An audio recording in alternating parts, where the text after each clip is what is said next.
How many times do I have to tell you? No more locked doors. No more locked doors. I just got in the pin, wait. It just drives me crazy. It just drives me crazy. Like I told you, bro. No more locked doors. The 50s, big ass.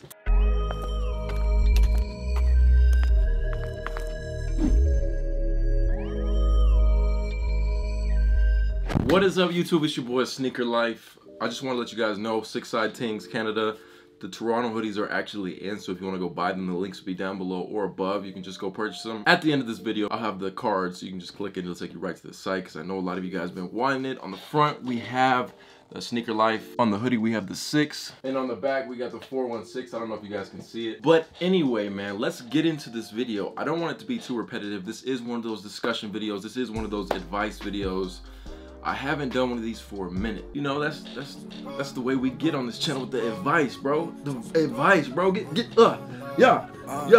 If you ain't following me on Twitch, bro, my Twitch streams have been lit every single day, bro. Been on that new Call of Duty. That thing is addicting, bro. It's addicting. I'm on PS4, so go follow me on Twitch too. Let's talk about how do you buy sneakers if you ain't got no money. You know, we all been at that point, man. I remember in high school, I didn't have money like that. I never had money. I just hooped. You know, like, my money was my lunch money. And the lunch money, you know what that went to? That went to Subway before the game. I probably could have saved that $5 every day, you know, and saved up to buy some clean J's, but I didn't really care at that point. It was just about hooping, about, you know, doing my schoolwork, just the basic necessities of a high schooler. But you know, a lot has changed since I was a high schooler. You know, we got them kids wearing Supreme, wearing Yeezys. Like, that really didn't matter when I was in school. It wasn't about who had the most money, who could dress the freshest. It was about, okay, I'm all state, bro. I'm all conference, bro. I'm on the all-state team, what's up? But now, you know, things have changed. And I know some of your parents think this whole sneaker thing is so stupid, and you try to explain to them like, yo, mom, dad, there's money in this. Like, just let me get a fresh pair of sneakers. And they're like, nah, you don't need, son, wear your Reeboks, wear your Fila's. And you're like, them kids at school making fun of me. Don't worry about that. One thing that I never dealt with in high school was peer pressure. Like, I wasn't about it. If someone was gonna try to tell me to do something that I didn't want to do, bro, just say no. It's lesson number 1 for you. But let's get into how to buy sneakers when you literally don't have any money. Your parents don't support you buying sneakers. This is where you have to learn a hustle. You got to learn this hustle mentality. And you know, this is something that I learned very young. You know, my first hustle mentality came from when I wanted an iPod. I'm talking about the square iPod with the buttons, not touchscreen. I'm talking about back in the day. I'm feeling old now. And I wanted to download some music, and my mom at the time was like, no, you don't need to be spending money on music. Like, we had a PC, bro, not like a laptop, bro. I'm talking about them big old brick computers. And in order to start my YouTube and get an iTunes account, I needed something faster. I needed a MacBook. So at the time, I had a pair of Beat headphones and a paintball gun, and I ended up trading those 2 items on Craigslist. This is crazy.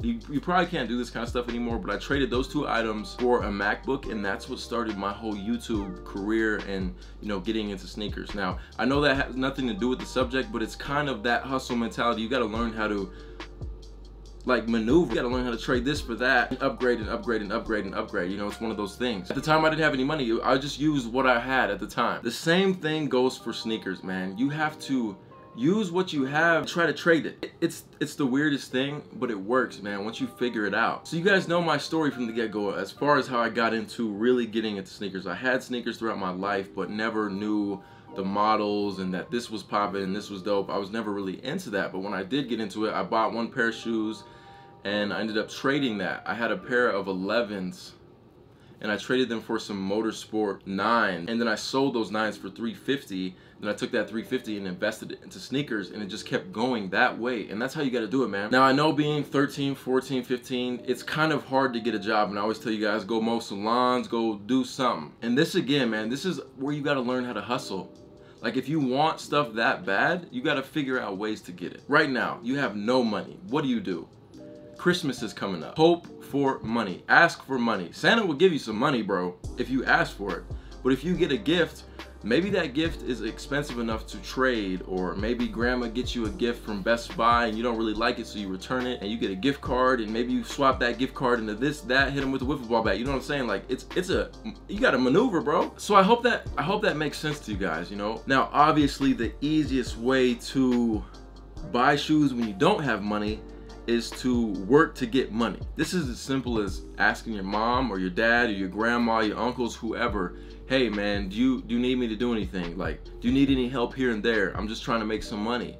What you do is you save that money and then you invest it into something. This could be Supreme, this could be Bape, this could be a Jordan that's coming out, this could be a new Yeezy. Unfortunately, we live in a generation and, you know, just a day where saving money is extremely hard because we're so focused on what we want right now. If you can put those wants to the side, you know, being young, which is extremely hard, I know it is, but if you can put those wants to the side and focus on what you need and grab what you need and then put that money into the right things, man, trust me, when you get older, not too far off, man. You could be 16, maybe when you're 18, you ballin'. Maybe when you're 23, you ballin', like you could buy what you want. But you really have to take a minute to just sit there and, you know, enjoy the process of not having any money and working towards saving it up. Because, you know, I may be telling you guys, hey, you know, this is what you got to do to buy sneakers, but what's more important than sneakers is a car, man. I'd rather drive than walk. And you know what's even better than that? Having both. And you can do that, man. You know, I have a lot of sneakers behind me, and oh man, trust me, I'm blessed for that. But at the same time, I could sell every single one of those sneakers and probably buy the car of my dreams. You know, I did sell a lot of sneakers. You know what I did with that money? I paid off student debt because,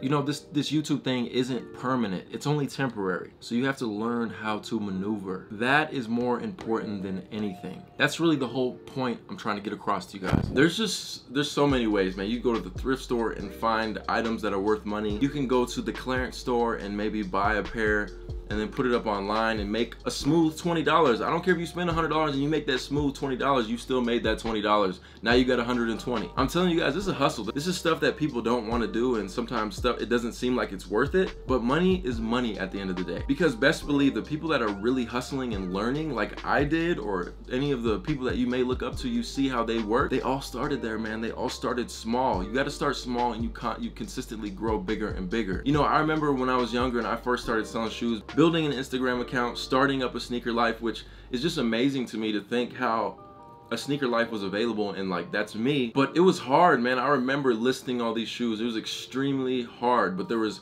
a bunch of Instagram pages that you paid like 99 cents to have your post broadcasted. But nowadays, you know, we have things like StockX, Go, eBay, there's Facebook groups, Kixify. There's no reason you're not making money in this industry. You got to take advantage of it, but also keep that love for it. You know, I have all these sneakers in the back because those are the shoes that I genuinely love and I worked for. And it's funny to think this all started out with a pair of Concord 11s. Like, I will let you guys on a little more insight. You know, obviously this is kind of a story time discussion. The first sneaker that I ever paid resale for, you know, it was my first sneaker convention. I was a senior in high school and I made probably like $2,000 that day, the most money I've ever seen in my life, bro. And there was a guy that had some Jordan Band 1s. These right here.